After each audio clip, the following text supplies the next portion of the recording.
Olá, galerinha do oitavo ano, tudo bem com vocês? Eu espero que sim, comigo também está tudo bem. Hoje nós vamos fazer então o capítulo 13, dois lados da mesma moeda. E aí a gente vai começar a falar um pouquinho sobre dois movimentos artísticos aí, que é o neoclassicismo e o romantismo, tá? Ao longo da história da arte, então, a razão e a emoção, de forma predominante, alternaram-se nos movimentos artísticos, como já vimos lá no sétimo ano, ao estudar o período barroco. Nela, imperavam os sentimentos despertados pelos conflitos do espírito humano e pela religiosidade. Você se lembra, por exemplo, dos conceitos do apolíneo e do dionísico? Lembram-se disso ou não? Um é mais voltado para a razão e outro é mais voltado para a emoção, tá? E todo o drama do período barroco, vocês se lembram, né? Então a gente tem aí duas imagens, né? E é legal a gente pensar que durante o barroco ele tem muito a ideia do claro e do escuro, da luz e da sombra, de um maior enfoque para onde a gente deve olhar para cada quadro e assim por diante, tá? Tem muita emoção dentro do barroco, tá? Bom, com o tempo, alguns movimentos artísticos eles ocorreram simultaneamente. Então a gente pode dizer que ocorreram mais de um movimento artístico na mesma época, tá? Entre os séculos 18 então, e 19, isso aconteceu com o movimento do neoclassicismo e do romantismo, tá? Movimentos que, embora não tenham se iniciado exatamente na mesma data, eles existiram durante um mesmo período, compartilhando até mesmo algumas questões essenciais, tá? Giulio Carlo Agan, ele é um historiador de arte e em seu livro Arte Moderna, ele diz que na verdade esses dois movimentos não são distintos, mas é como se eles fossem as faces de uma mesma moeda. Isso porque ambos se relacionam com a idealização da realidade e acontecem em um contexto de revoluções e novas ideias. Entretanto, os resultados estéticos de cada um são diferentes, assim como as faces de uma mesma moeda. Eles são opostos, tá? Então é legal a gente pensar que são movimentos que ocorreram numa mesma época, mas que eles fazem parte de um mesmo contexto, tá? Só que cada um da sua maneira diferente aí. Bom, vocês se lembram de algum movimento da história de arte caracterizado pela idealização da realidade? Por exemplo, volte à Grécia Antiga, né? É dela que sempre falamos quando queremos retomar o curso da história da arte ocidental. E é dela também, e depois dela, né, retome ao Renascimento, que recuperou os valores clássicos, buscando formas perfeitas, ou seja, idealizadas aí, né, em suas representações. Esses valores clássicos gregos, né, eles permanecem como importantes aí na história da cultura ocidental. Se a gente falar de neoclassicismo, o que significa esta palavra, né? O neo, ele significa novo em arte, tá? Logo, o neoclassicismo, ela é uma nova versão dos valores clássicos, tá? Em música, este mesmo movimento, ele deu início então no século XVIII e ele é chamado apenas de classicismo e não de neoclassicismo, tá? Por mais que essa palavra ela também tenha servido aí para nomear a retomada da Grécia nas letras e nas artes visuais do Renascimento, entre os séculos XV e XVII, em música, essa denominação passou a vigorar posteriormente, tá? Então, foi só depois que começou a ideia aí do clássico na música. Tanto que o termo música clássica vem deste período em que floresceram nomes como Mozart e Beethoven, tá? No contexto histórico do século XVIII, então, temos a ideia do iluminismo como grande motivadores aí dos acontecimentos e ele foi o processo e o resultado de uma mudança do pensamento da época, tá? Para tanto, entendemos que este momento ele é importante para lembrar que no século XVI, na Europa, teve aí então a chamada Revolução Científica, que vinha abalando as estruturas que sustentavam as ideias de que os fenômenos do universo eram regidos apenas pelas leis divinas, tá? Existia uma nova ideia aí. Essa revolução, ela se deu pelas descobertas dos cientistas como Isaac Newton e o digníssimo, né, da nossa escola aí, o Galileu Galilei, tá? Ou seja, né, a ciência ela estava aí ampliando o pensamento sobre a capacidade humana e sobre a sua autonomia, causando o início de uma nova ruptura com os valores impostos pela religião. Então, vamos fazer de uma maneira diferente. Nem tudo acontece em torno da religião, né? Será que a gente pode ter estudos que comprovem isso? É mais ou menos isso, tá? A filosofia, então, ela tomou parte desta quebra de paradigmas e cada vez mais ela semeou ideias que levaram ao questionamento sobre o poder absoluto dos reis e a dominância religiosa atrelada a ele. O século XVIII, então, ele ficou conhecido como século das luzes, pois as ideias iluministas espalharam-se e traziam como força total a defesa do uso da razão em detrimento do que consideravam como trevas, o antigo regime de governo e a forma como a sociedade europeia se organizava em decorrência dele. É como se tivesse aparecido luzes e eles pudessem ver algumas coisas que estavam acontecendo na sociedade. Na França, a população ela via-se em situação cada vez mais precária e o que motivava, de maneira crescente, uma grande levante popular. Com as ideias dos grupos políticos iluministas associadas à força da revolta do povo, em 1789, a Revolução Francesa se iniciou sobre as ideias de liberdade, fraternidade e igualdade que vocês já devem ter visto aí na aula de História. Em 1792, então, foi proclamada a República Francesa e o rei Luís XVI ele foi morto no ano seguinte, pondo fim ao governo absolutista.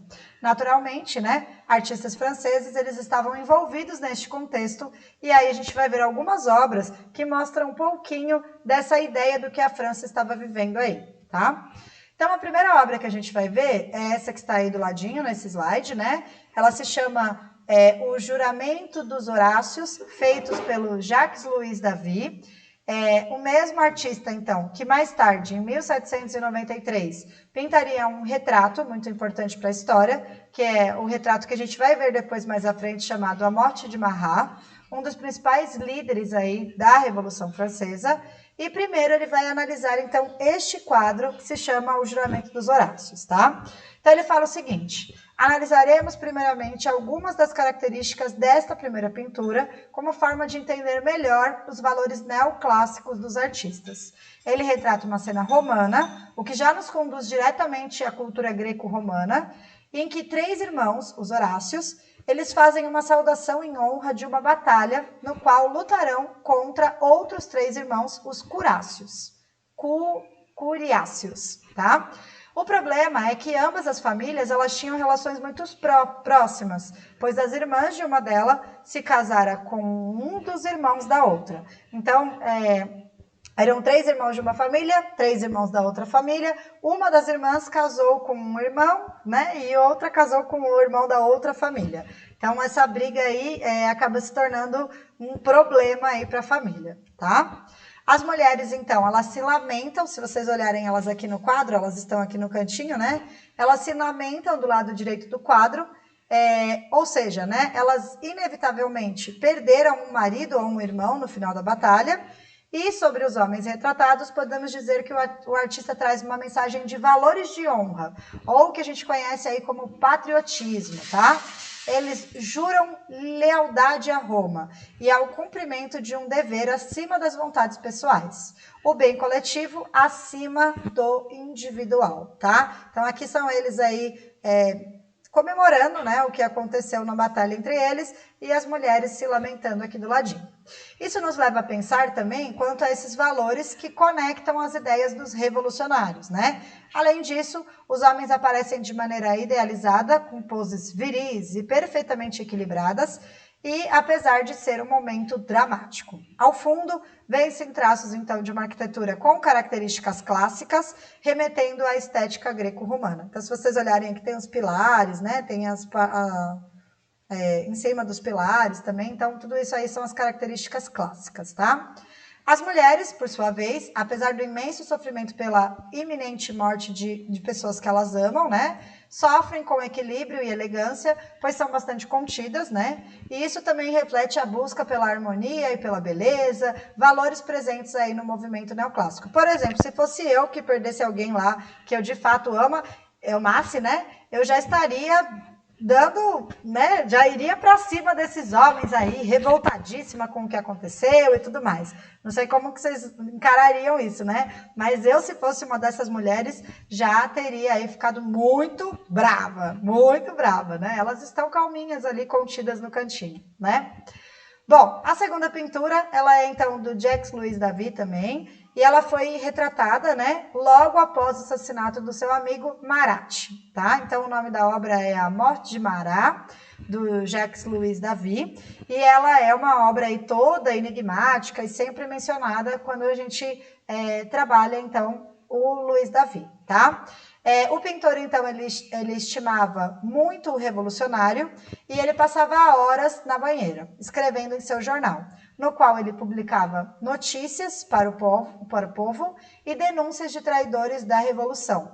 Então, a proposta é que esse moço aqui, ele era um jornalista e ele estava o tempo inteiro contando o que acontecia para a sociedade como um todo aí, tá? O Marat, ele tinha então o hábito de ficar na banheira, pois a imersão aliviava as fortes dores que ele sentia em consequência de uma doença, e foi na própria banheira que esse jornalista, então, ele foi apunhalado por uma traidora e que ele havia se aliado aos girondinos, o grupo conservador e rival dos que representavam as camadas mais pobres, os jacobinos, do qual Marat fazia parte, tá?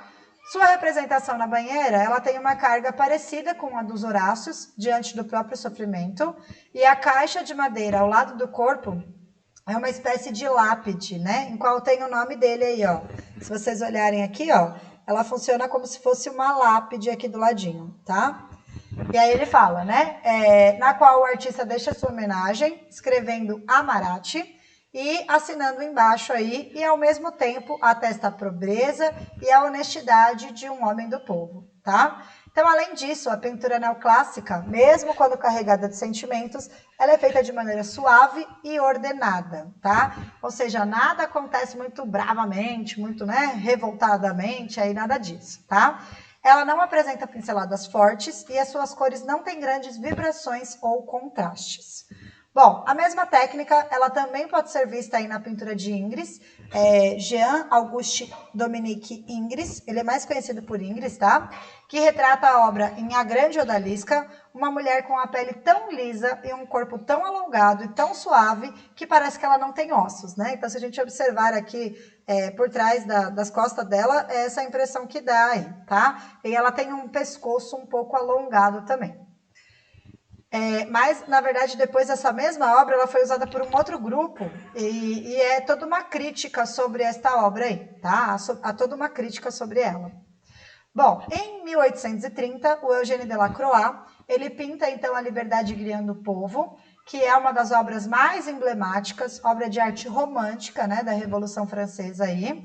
E as pinturas de grandes dimensões, pelos padrões acadêmicos, eram reservadas a representações históricas do passado, como o caso o Juramento dos Horácios, em que ela tem mais de 4 metros de largura.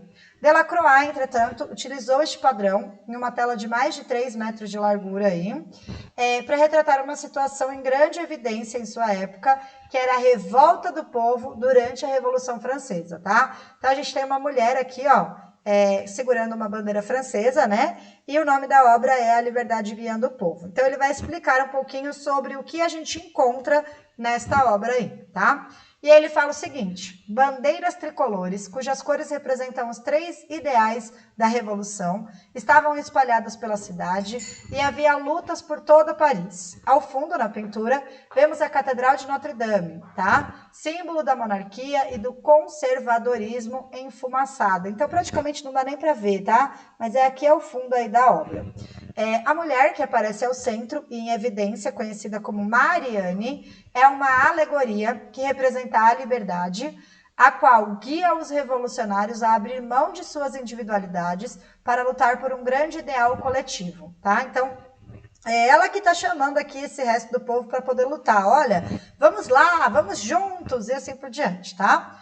Então, a proposta deles era libertar o povo do poder monárquico conservador, tá? Ela é retratada como um perfil grego e com um seio descoberto, em referência às artes da cultura greco-romana, berço da democracia, e ela atravessa as barricadas e pedras feitas pelos rebeldes durante as lutas contra as tropas reais, tá? Então tem todo um simbolismo aí.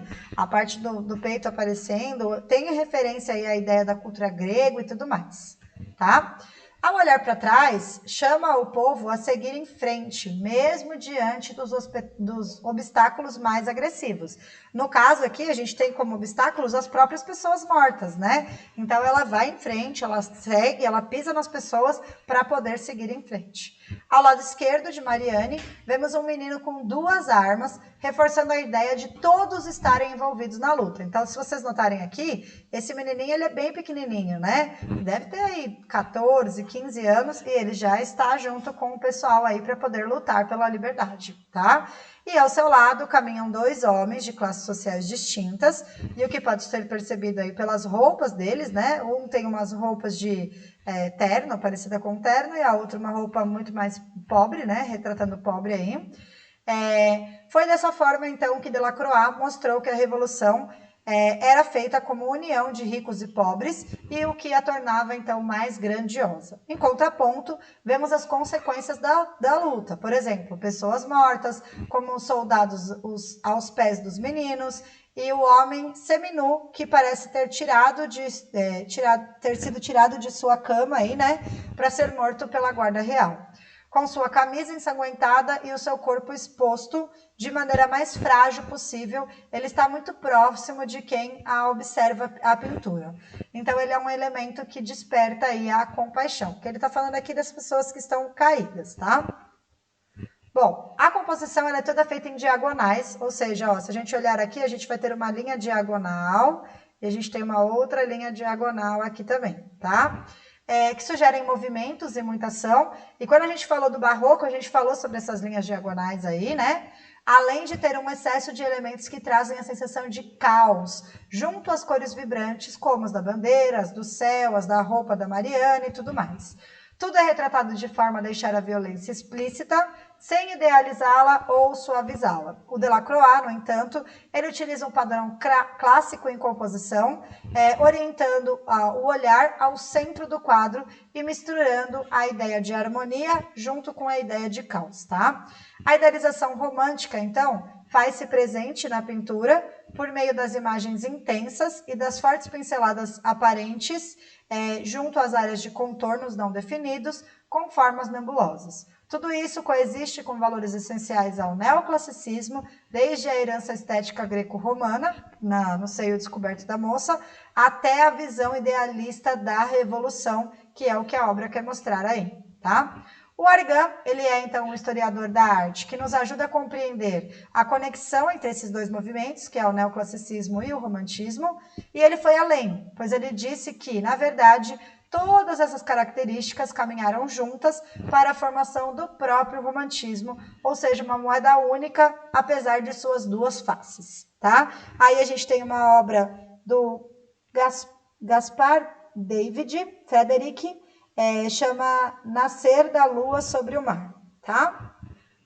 E aí ele fala, tanto na imagem que abre este capítulo, quanto na pintura da página anterior, ambas do artista alemão Caspar David Friedrich, observamos o homem romântico contemplando a natureza. Já na obra do artista inglês William Turner, né, a seguir, a paisagem torna-se quase abstrata, ou seja, a gente não consegue ver ninguém observando essa natureza aí, ó. Aqui a gente consegue ver alguém observando a natureza, tá?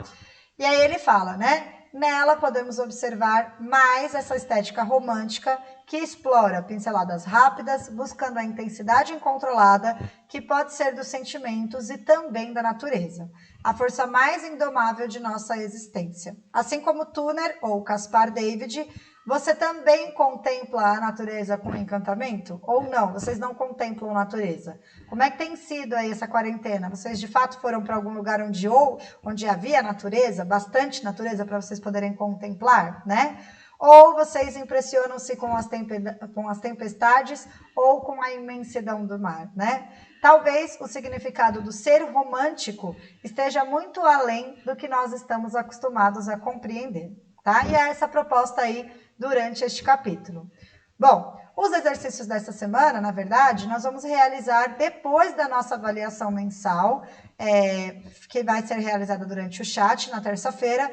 Então, após a finalização da avaliação, aí sim vocês vão realizar as atividades, tá ok? Então, vou esperar todos acabarem a avaliação e quando acabarem, nós realizaremos as questões lá no nosso chat, tá ok? Então, por essa semana é só. Espero que vocês tenham gostado da aula. Um beijo no coração de vocês e até semana que vem.